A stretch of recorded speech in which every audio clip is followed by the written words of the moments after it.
Hi everyone, I'm Jim Cooley. I'm a pastor and elder at Lake Tahoe Christian Fellowship in South Lake Tahoe, California.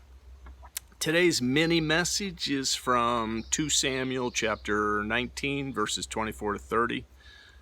And it's actually an account that has somewhat plagued me for a number of years now. David, in an effort to honor his deceased friend Jonathan, they were kind of BFFs. And so he's looking for anyone who remains of his family to bless. And he finds this guy, Mephibosheth, who is Jonathan's son. He is handicapped. He was dropped as a young child, and his feet and his legs got messed up. Can't do for himself. Mephibosheth. So should be some kind of a rule against 4-syllable names. Maybe max 3, something like that. Put it into place. Congress moves fast. We know that. We can do something. 2 syllables. One's good. Jim, that's good.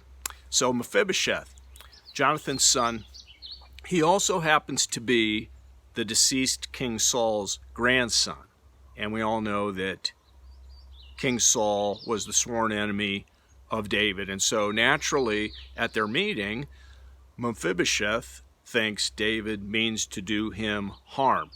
He's gonna off me, kind of a deal. So instead, David says to Mephibosheth, and this is 2 Samuel chapter 9 verse 7, "Don't be afraid, for I will show you kindness for the sake of your father Jonathan. I will restore to you all the land of Saul your father, and you, who was actually grandfather, and you shall eat at my table always." And here's what Mephibosheth says back to him. "Who am I? What is your servant that you should show regard for a dead dog such as I?" But David does, and Mephibosheth eats at the king's table every day. And David restores the land that belongs to Saul's family to Mephibosheth, and he even appoints his own servant Ziba and his family to care for that land, to look after that land. And then everything changes. And David's son Absalom pulls a coup. He's rebelling against his father. David is fleeing for his life. He's driven from Jerusalem. It's a lot to take in. And Ziba, again, David's servant, who he appointed to look after Mephibosheth and his land and all of that, he blows Mephibosheth off. Mephibosheth can't get out of Jerusalem on his own because he's handicapped. And so Ziba has now just ignored him, and he takes off, and David runs into Ziba, and he says, "Where's Mephibosheth?" And Ziba lies to him. And he says, "Well, he said, finally the kingdom of Saul will be returned to my family, and so I'm hanging out here, and who cares about David?" And David says, "Oh, really? Oh, okay. Well, in that case, I'm going to take the land that I gave to Mephibosheth, and I'm going to make it yours, Ziba."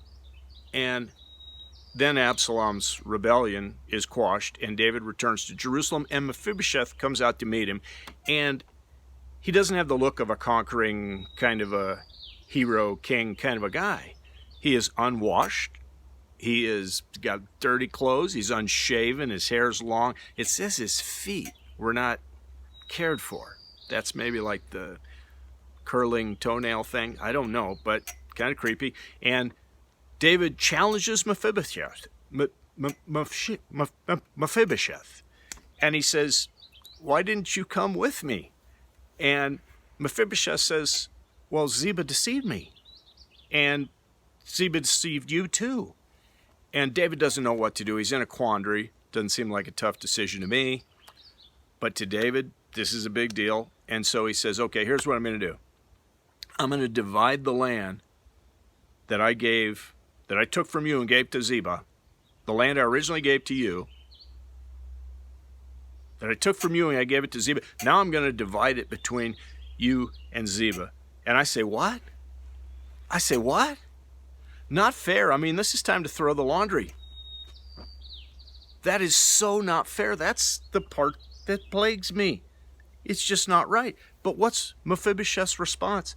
He says, "Oh, well, Let him take it all, since my Lord the King has come home safely. Pretty magnanimous response, I'd say. Another 4-syllable word. Yeah. So the question is, how many times has it been my perception, your perception, that we've been treated unfairly? Probably happen a lot. If you're like me, it's like, he done me wrong. She done me wrong, they done me wrong. My mama, she done me wrong. My daddy, my bro, my sis, my cousin, my aunt, my uncle, my whomever, co-worker. I mean, the list is long. They done me wrong. But if you adopt the right perspective, there's something I'm reminded of, Romans 8:28, that if you are God's, if you are called according to his purpose, then all things, well, yeah, but this thing, no, all things work together for good for you. If you're able to adopt a different perspective, a wider, a broader, and eternal perspective, it doesn't matter anymore, because for eternity, I will dine, you will dine at the table of the King. Paul said this, 2 Corinthians 4:11, this light affliction, which is but for a moment. I guess Paul had it easier than we do, huh? Yeah, in perils of robbers, in perils of waters, in perils of the sea, in perils of the countryside, in peril of my countrymen, in peril of the Gentiles. He was beaten with rods. He was stoned and left for dead. Yeah, he had it easy. But this light affliction, which is but for a moment, is working for us. Oh, it actually works for us. It is working for us a far more exceeding and eternal weight of glory. What's the bottom line? 1 Peter 4:19, you can trust yourself to the God who made you, because he makes sure that everything comes out good. In the end, we just need to trust and believe and press into him.